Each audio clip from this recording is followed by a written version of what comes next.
Le Petit Prince, chapitre 4. J'avais appris une seconde chose très importante, c'est que sa planète était à peine plus grande qu'une maison. Ça ne pouvait pas m'étonner beaucoup.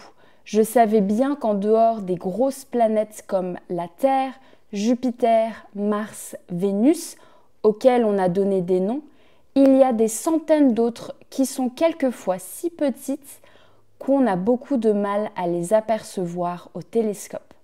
Quand un astronome découvre l'une d'elles, il lui donne pour nom un numéro. Il l'appelle par exemple l'astéroïde 3251. J'ai de sérieuses raisons de croire que la planète d'où venait le Petit Prince est l'astéroïde B612. Cet astéroïde n'a été aperçu qu'une fois au télescope en 1909 par un astronome turc. Il avait fait alors une grande démonstration de sa découverte à un congrès international d'astronomie. Mais personne ne l'avait cru à cause de son costume. Les grandes personnes sont comme ça. Heureusement pour la réputation de l'astéroïde B612, un dictateur turc imposa à son peuple, sous peine de mort, de s'habiller à l'européenne. L'astronome refit sa démonstration en 1920 dans un habit très élégant. Et cette fois, tout le monde fut de son avis. Si je vous ai raconté ces détails sur l'astéroïde B612 et si je vous ai confié son numéro, c'est à cause des grandes personnes. Les grandes personnes aiment les chiffres. Quand vous leur parlez d'un nouvel ami, elles ne vous questionnent jamais sur l'essentiel.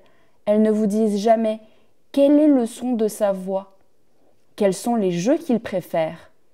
Est-ce qu'il collectionne des papillons? Elle vous demande quel âge a-t-il? Combien a-t-il de frères? Combien pèse-t-il? Combien gagne son père? Alors seulement, elle croit le connaître. Si vous dites aux grandes personnes « J'ai vu une belle maison en briques roses avec des géraniums aux fenêtres et des colombes sur les toits », elles ne parviennent pas à s'imaginer cette maison. Il faut leur dire « J'ai vu une maison de 100 000 francs ».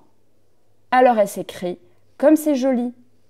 Ainsi, si vous leur dites « La preuve que le Petit Prince a existé, c'est qu'il était ravissant, qu'il riait et qu'il voulait un mouton. » Quand on veut un mouton, c'est la preuve qu'on existe. Elles hausseront les épaules et vous traiteront d'enfant. Mais si vous leur dites « La planète d'où il venait est l'astéroïde B612 », alors elles seront convaincues et elles vous laisseront tranquille avec leurs questions. Elles sont comme ça. Il ne faut pas leur en vouloir. Les enfants doivent être très indulgents envers les grandes personnes. Mais bien sûr, nous qui comprenons la vie, nous nous moquons bien des numéros. J'aurais aimé commencer cette histoire à la façon des contes de fées. J'aurais aimé dire « Il était une fois un petit prince qui habitait une planète à peine plus grande que lui et qui avait besoin d'un ami. » Pour ceux qui comprennent la vie, ça aurait eu l'air beaucoup plus vrai. Car je n'aime pas qu'on lise mon livre à la légère. J'éprouve tant de chagrin à raconter ces souvenirs. Il y a 6 ans déjà que mon ami s'en est allé avec son mouton. Si j'essaie ici de le décrire, c'est afin de ne pas l'oublier. C'est triste d'oublier un ami. Tout le monde n'a pas eu un ami. Et je puis devenir comme les grandes personnes qui ne s'intéressent plus qu'aux chiffres. C'est donc pour ça encore que j'ai acheté une boîte de couleurs et des crayons. C'est dur de se remettre au dessin à mon âge quand on n'a jamais fait d'autres tentatives que celle d'un boa fermé et celle d'un boa ouvert à l'âge de 6 ans. J'essaierai bien sûr de faire des portraits le plus ressemblants possible, mais je ne suis pas tout à fait certain de réussir. Un dessin va et l'autre ne ressemble plus. Je me trompe un peu aussi sur la taille. Ici, le Petit Prince est trop grand, là, il est trop petit. J'hésite aussi sur la couleur de son costume. Alors je tâtonne comme ci et comme ça, tant bien que mal.